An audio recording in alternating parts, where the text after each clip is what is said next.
Hola, ¿qué tal? Mi nombre es Tado Emiliano. Yo les voy a hablar un poco acerca de lo que es la creatividad, de la materia de habilidades del pensamiento crítico y creativo. Primero que nada, comencemos un poco viendo algunas definiciones sobre la creatividad. Como ustedes lo pueden leer, cada una de las definiciones tiene un tanto porcentaje de correcto, es decir, todas son correctas, pero también todas les falta algo para tener una definición completa. Si se fijan en la mayoría podemos ver que menciona que la capacidad de crear o la capacidad del cerebro es la creatividad, es decir, la creatividad se puede definir como una capacidad del cerebro para llegar y conectar nuevas ideas de forma que no se habían conectado antes. También aquí nos mencionan un poco acerca de que está relacionado con la psicología, que es uno de los medios principales del ser humano para sus decisiones habituales, es una actitud, también es un proceso del comportamiento psicológico sujeto con su correlación con el mundo, y también nos vemos aquí cómo nos lo relaciona con la cultura. Es decir, la creatividad es un concepto que tiene varias definiciones o una definición muy amplia dentro del cual la podemos encerrar o definir, como podemos ver aquí. Después vamos a pasar a la siguiente. Ok, ¿para qué nos sirve la creatividad? Una vez que ya vimos y ya leímos un poco acerca de la definición de la creatividad para darnos una idea, ahora, ¿cuál es el propósito? ¿Cuál es la finalidad? ¿Para qué nos puede servir estudiar la creatividad? Ok, aquí yo les puse algunos de los puntos más importantes. Primero que nada, una persona creativa tiene un mundo de posibilidades mucho más amplio y mucho más abierto, porque la persona creativa es una persona original, es una persona que puede innovar y que puede tomar decisiones fuera de lo convencional. Es decir, puede crear, puede modificar. Una persona creativa es una persona con un pensamiento muy desarrollado, y esto también tiene que ver con el arte. Muchas veces pareciera que la creatividad es un requisito, una característica que tienen los artistas o que es necesario para poder llevar a cabo una obra de arte. Ok, leamos los que tenemos aquí. Para mejorar la calidad de vida propia, como ya les decía, porque la persona creativa tiene muchísimas más posibilidades a su alcance que una persona que no tiene la capacidad o la cualidad de ser creativa tiene. Para decidir cómo hacer la vida propia más productiva, es decir, una persona creativa, como ya les dije, crea, produce, innova, se le ocurren ideas nuevas o une conceptos de forma que antes no se había pensado. Después, para tratar de encontrar respuestas provechosas a los problemas grandes o pequeños, es decir, una persona creativa es una persona con una alta capacidad en la resolución de problemas. También para aprender a ser competente y original, y para decidirse por una modalidad propositiva, es decir, la persona creativa propone respuestas, propone soluciones, es una persona proactiva generalmente. Después vamos a ver un poco de lo que son los antecedentes del estudio de la creatividad. Aquí yo les menciono algunos de los antecedentes más importantes, empezando en el siglo XIX, cuando Gall y Broca critican la capacidad intelectual del cerebro. Son como el inicio del intento por definir la creatividad. Después vámonos hasta 1930, donde Wallace estudia la creatividad aplicada a actividades comerciales. Él establece las 4 fases del pensamiento creativo, él sienta un precedente. Después, en la década de 1970, Torrance estudió el fomento de la creatividad en los niños y condena la represión que ejercen los maestros. Es decir, porque muchas veces los maestros solamente hacen que los niños sigan instrucciones, es decir, que hagan las cosas de la forma en el que el maestro se las marca, o que sigan una serie de instrucciones preestablecidas. No dejan a los niños crear o pensar por sí mismos sus propios procesos o soluciones. Después, en 1980, Carl Rogers publicó su obra clásica Creatividad en la Educación, que es el iniciador en sí de una nueva relación maestro-alumno, que es lo que yo ya les decía. Ahora a los maestros se les dice que solamente son guías. ¿Por qué? Porque el maestro solamente guía y le brinda los conocimientos al alumno, y el alumno por sí mismo los toma o los aprende. Después vamos a ver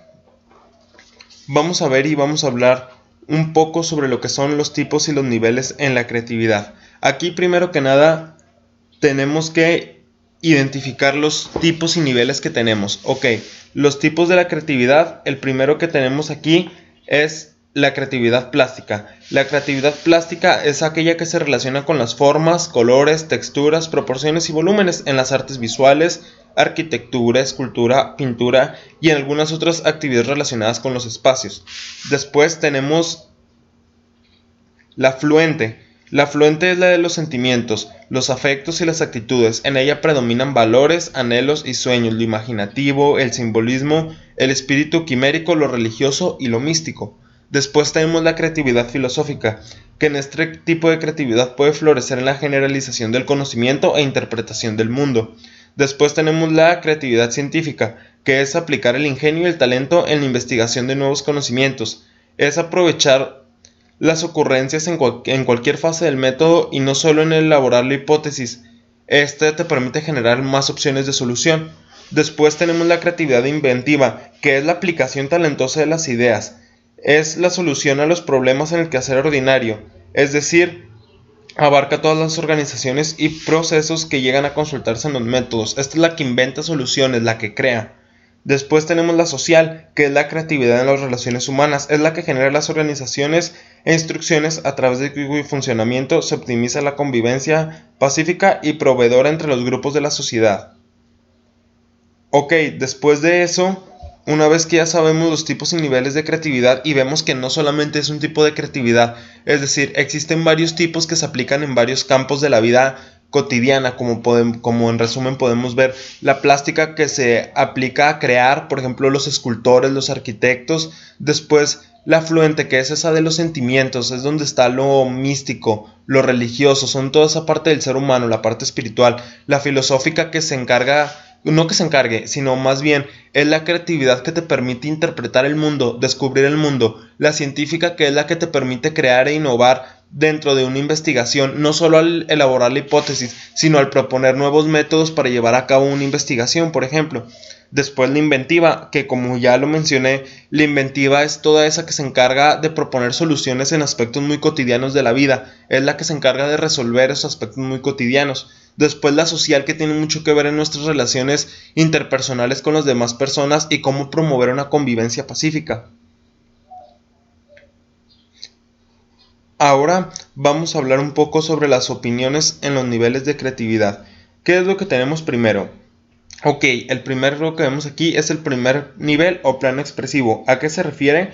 Pues es la espontaneidad y la libertad con la que se expresan los niños.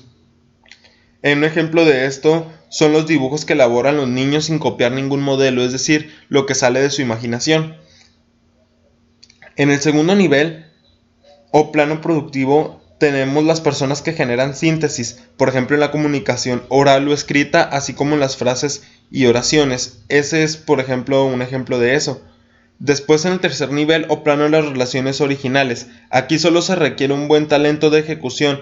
Aquí se producen totalidades nuevas en virtud de la integración o composición inusual de algunos componentes. Por ejemplo, cuando se encuentran variantes en recetas culinarias, es decir, por ejemplo, cuando estás haciendo hot cakes y se te ocurre ponerle canela o algo que está fuera de la receta que ya está establecida para darle tu nuevo giro a esa receta. Después tenemos el cuarto plano o plano renovador, que aquí este plano es consecuencia de varios tipos de análisis sistemáticamente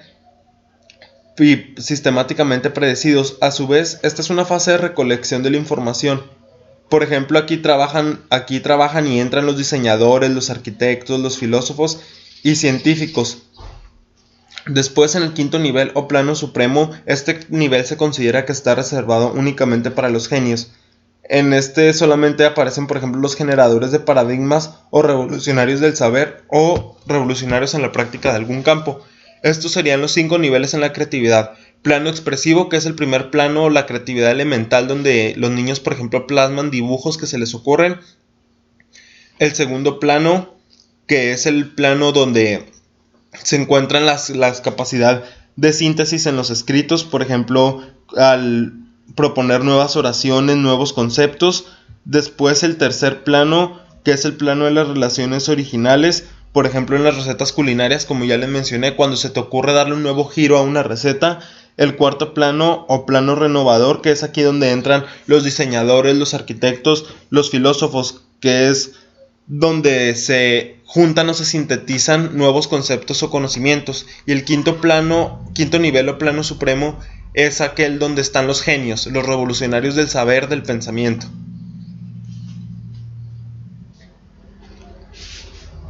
Ok, ahora vamos a hablar un poco acerca de los principios de la creatividad. Comenzamos por el primero. Curiosidad y búsqueda de innovaciones. Este es el primero. Aquí se recomiendan, les voy a dar como una serie de recomendaciones en cada uno de los principios para llevarlos a cabo. En el primero, en la curiosidad y búsqueda de innovaciones, por ejemplo, puedes anotar tus dudas y preguntas sobre un tema en algún diario, tratar de aprender algo nuevo, leer nuevos libros y buscar y anotar el significado de cada palabra conocida. Es decir, esta es la curiosidad por el saber. Y mediante esta generalmente aumentas tu léxico, es decir, tu vocabulario, porque anotas tus dudas, palabras o conceptos que no conozcas y vas conociendo sobre nuevos temas. Después tenemos la actitud de intentar soluciones y aprender de los errores. Aquí lo que se les recomienda mayormente es rectificar para no volver a cometer los mismos errores, expresar y fundamentar las creencias personales y superar los obstáculos como una oportunidad para crecer. Aquí más que nada se trata de la prueba de ensayo y error. Es decir, una vez que te equivocaste, saber en qué fue para no volver a hacer y no repetirlo. Es decir, aprender también de tus experiencias fallidas. Después tenemos sensibilidad para vitalizar la experiencia. Aquí se recomienda más que nada poner atención a los olores de las cosas y los objetos. Saber oír y escuchar, distinguir los ruidos de los sonidos. Reconocer diferentes olores, perfumes y aromas. Disfrutar oliendo comidas, bebidas, flores, etc. Aquí, si se fijan, es algo más sensorial, algo más perceptivo que se recibe a través de los sentidos. Después tenemos el siguiente, que es aceptar con agrado ambigüedades, irregularidades, paradojas y contradicciones. Aquí se intenta interesarse por definir las ambigüedades y las causas de estas. Encontrar el lado amable, divertido y cómico de las cosas. Confiar en los instintos personales y no perderse al oponer tesis contradictorias de lo que se ha propuesto. Es decir, aquí se invita a pensar, a ver y a analizar, por ejemplo, como lo dice aquí, las ambigüedades, aprender a reconocerlas, las irregularidades, las contradicciones. Es decir, aquí ya se debe tener un pensamiento un poco más crítico para saber identificar todo eso. Después tenemos la siguiente, que es equilibrar arte, ciencia, lógica y fantasía. Aquí más que nada se debe procurar poner atención a los pequeños detalles, aprender a expresarse claramente, ser disciplinado y organizado, saber imaginar sin que se desboque la fantasía. Aquí ya se trata de llevar tu creatividad a través de tu imaginación. Es decir, expresar tu creatividad ya, por ejemplo, al tener buena letra, expresas tu creatividad, es decir, por ejemplo, en los títulos, ponerles colores, letras, una forma diferente o inusual. También aquí ya debes de tener un grado de disciplina y de organización en lo que estás haciendo y saber utilizar tu imaginación sin tampoco salirte de la realidad, es decir, tener una imaginación consciente, por decirlo de alguna manera. Después, el siguiente principio es procurar la buena salud y el cultivo de las actividades corporales. Aquí algunos consejos que se recomiendan son alimentarse sin excesos y con una dieta variada y hacer ejercicio, caminatas, excursiones, paseos o calles. Aquí muchas veces, no sé si se fijan, nuestra creatividad y nuestras mejores ideas fluyen cuando estamos haciendo cosas que no tienen nada que ver con nuestro trabajo. Por ejemplo, cuando nos estamos bañando, cuando salimos a caminar, nuestra creatividad fluyen mejor las ideas. Esto se debe porque nuestro cerebro no está pensando conscientemente en el problema, sino que al nosotros estar haciendo otras actividades diferentes, nuestro cerebro empieza a trabajar y nuestra creatividad empieza a fluir sola, porque son actividades que en cierto punto nos relajan y nos ayudan a mantenernos bien. Por último tenemos el pensar sistemáticamente, saber que unas cosas están conectadas y dependen de otras. Por último, en esta se recomienda pensar con sentido ecológico, cuidar del medio ambiente y evitar destruir o malgastar los recursos, encontrar igualdades, analogías y metáforas, ver relaciones con donde otros no las perciben y formarse un buen sentido de la proporción. Aquí es ya conectar nuevas ideas, es decir, conectar nuevas ideas y conceptos que parecieran no tener relación entre sí para así llegar a proponer nuevas ideas y nuevas soluciones sobre un problema. Estos serían más que nada los principios de la creatividad y algunas recomendaciones que se podrían hacer para llevarlos a cabo. Ok, después de esto tenemos la psicología de la creatividad. Empecemos aquí, les voy a contar un poco acerca de qué es la psicología de la creatividad. Por ejemplo, empecemos con que los animales racionales no son creativos, ni mucho menos los minerales, las rocas o algunas otras de las cosas que nos rodean. En cambio, lo que al ser humano lo diferencia de los animales es que el ser humano es creativo. Desde la época de Freud, a finales del siglo XX y primer tercio del siglo XXI, se habla de que salió del inconsciente y de la conciencia. En el análisis precisamente transaccional, que también es freudiano, se dice, por ejemplo, que el niño que traemos en nuestro modo de ser y que permitimos aflorar es el responsable de la creatividad. No sé si ustedes sepan sobre el pan, que es el padre, el adulto y el niño, que son una serie de acciones y comportamientos que son como un patrón que se van formando a lo largo de nuestra vida y que nos determinan o nos condicionan de actuar de alguna manera u otra. Es algo que está muy relacionado con esto. Después también otros autores mexicanos como Mario Rodríguez Estrada y el doctor Federico de Tavira asocian la creatividad con una cualidad simbólica del ser humano o con la potencialidad de manejar lenguajes simbólicos que permiten tratar lo ausente como si estuviera presente. Es decir, aquí ya se habla de la creatividad como la capacidad de visualizar. Es decir, no están los objetos, pero en mi mente yo los visualizo como tal. Después podemos sintetizar el proceso creativo a la luz del psicoanálisis. Puede equiparse con el proceso biológico de germinación, evolución y parto como un proceso de cambio, por lo tanto de crisis, en la cual el creativo oscila del estado estructurado de la regresión dramática, de la depresión profunda al éxtasis hipomaníaco, de la sutomía del mundo externo a la que el mundo interno de los impulsos, de la exaltación de los procesos y los movimientos catésicos internos a los estados de armonía y paz interior. Es decir, el creativo nace y se hace.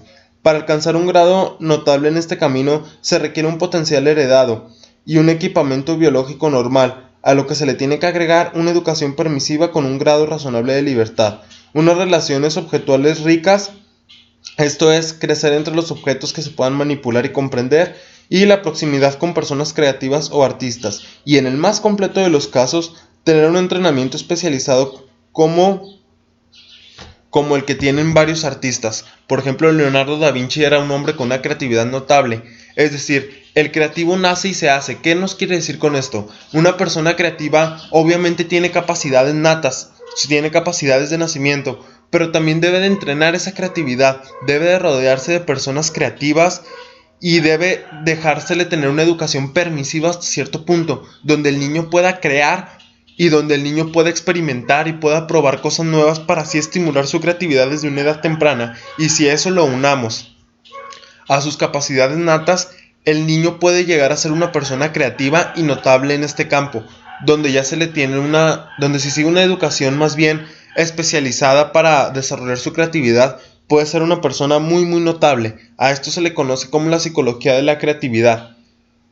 Es decir, que la persona creativa puede innovar siempre y cuando tenga una educación, primero que nada, permisiva. Son como varias condiciones.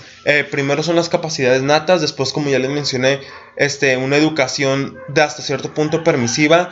Podría estar rodeado también de personas creativas o en su caso de artistas, y en casos muy específicos llevar una educación centrada en eso, en su creatividad, para que la persona pueda ser alguien notable o con una creatividad destacable en ese campo. También nos menciona la psicología de la creatividad que el proceso creativo es como un proceso biológico de germinación, evolución y parto, como lo decían los filósofos de la antigua Grecia, que decían el famoso parto de las ideas, que las ideas primero se conciben en nuestra mente y después al momento de parir, se le llama parir porque se dan a luz, es la luz de las nuevas ideas. Es más o menos lo mismo, se puede hacer una analogía con un proceso biológico. Eso es más que nada la psicología de la creatividad. Ok, ahora hablemos un poco sobre la sabiduría, la inteligencia, la percepción, la creatividad y la imaginación. Ok, aquí en este cuadro comparativo les presento algunas de las características más importantes para que ustedes mismos puedan ver y observar cuáles son las diferencias entre estos cuatro conceptos. Primero que nada, la sabiduría no es lo mismo que la inteligencia. Es decir, una persona sabia no es lo mismo que una persona inteligente. Como lo menciona aquí, la sabiduría procura evitar reglas rígidas que se han impuesto tradicionalmente. Es decir, una persona sabia sigue sus propias reglas que le dicta su conciencia o su moral. Aquí entra mucho la conciencia y la moral que pueda llegar a tener la persona. Después tenemos que la sabiduría no exige lógica, es decir, no exige seguir un proceso estructurado. Puede seguir otros procesos. También la sabiduría es útil cuando ocurren circunstancias complejas que no se resuelven con el pensamiento ordinario. Es decir, una persona sabia puede pensar de una forma distinta o que nunca se le hubiera ocurrido a una persona que no lo es para resolver un problema. Puede ser común hasta muy complejo.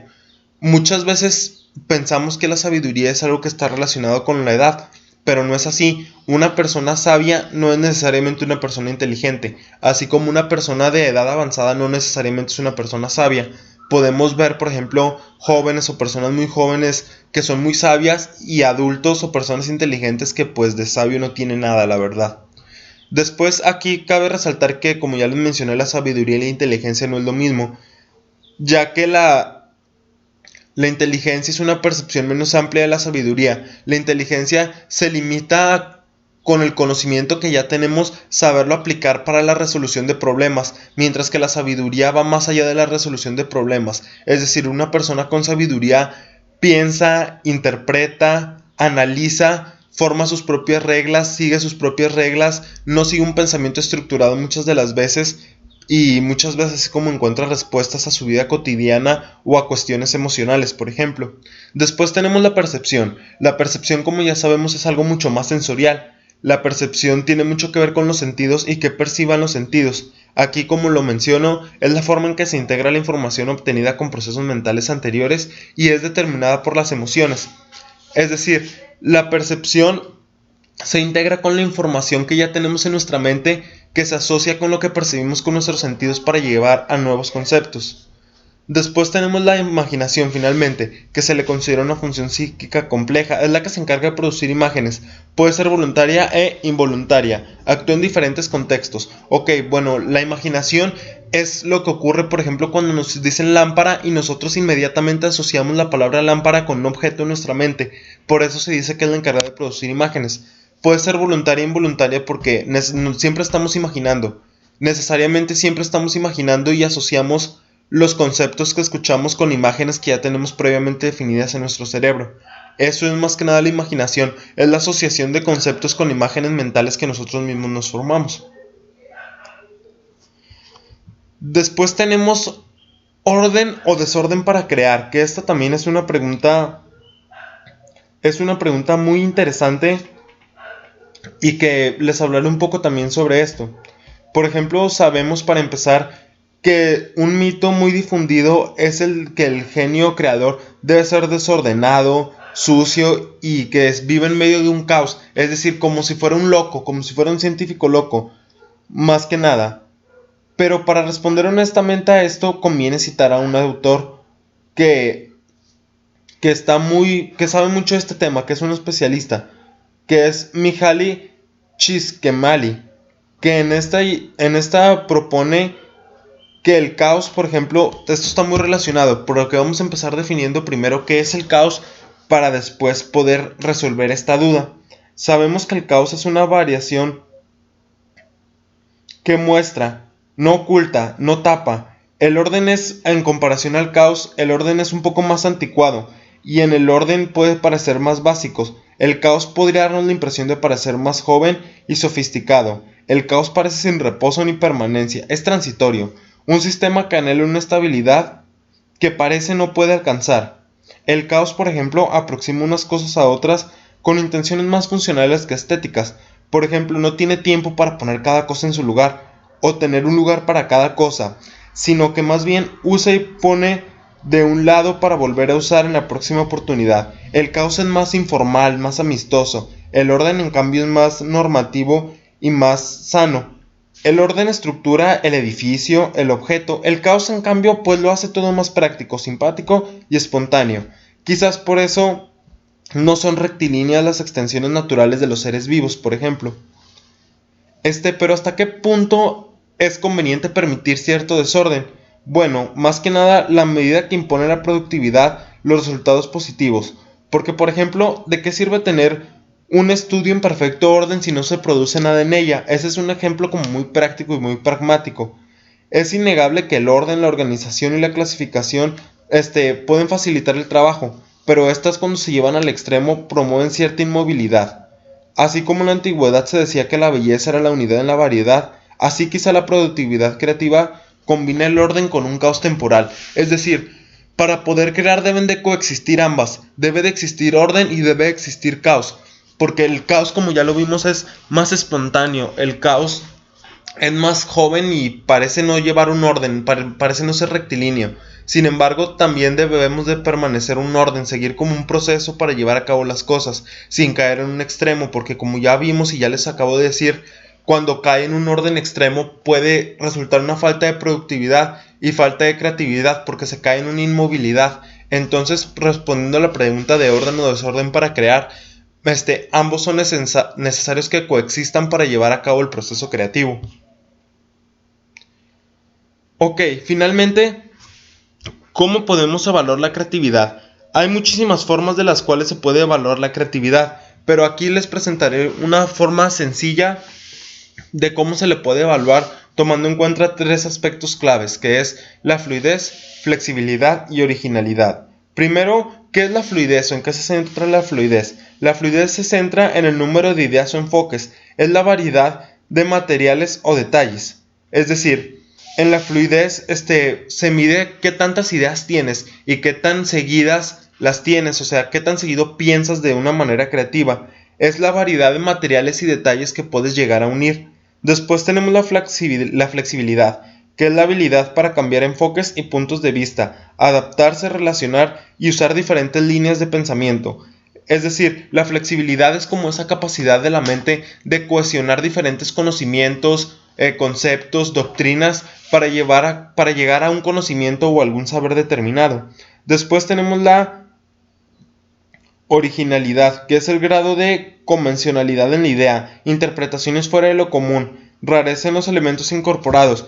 Es decir, para centrar estos tres aspectos, primero la fluidez, es decir, qué tantas ideas tienes, qué tan creativo eres, qué tantos detalles se te pueden ocurrir. Después la flexibilidad, que es la capacidad de cohesionar o de unir varios conceptos, por ejemplo, varias teorías o varias escuelas filosóficas, por poner un ejemplo, para llegar a cabo o construir un saber, un concepto o un nuevo conocimiento. Y después evaluar la originalidad, es decir, qué tanta capacidad hubo para poder incorporar conceptos fuera de lo común o que parece no tener relación alguna para llegar a obtener el nuevo concepto. Después, otra característica aparte de estas, como un bonus, por llamarlo de alguna forma, es la elaboración, que consiste en la organización de los elementos o detalles incluidos, es la complejidad de las relaciones incluidas. Ok, ya en la fluidez ya se te ocurrieron las ideas, en la flexibilidad ya los cohesionaste mediante diversas líneas de pensamiento, en la originalidad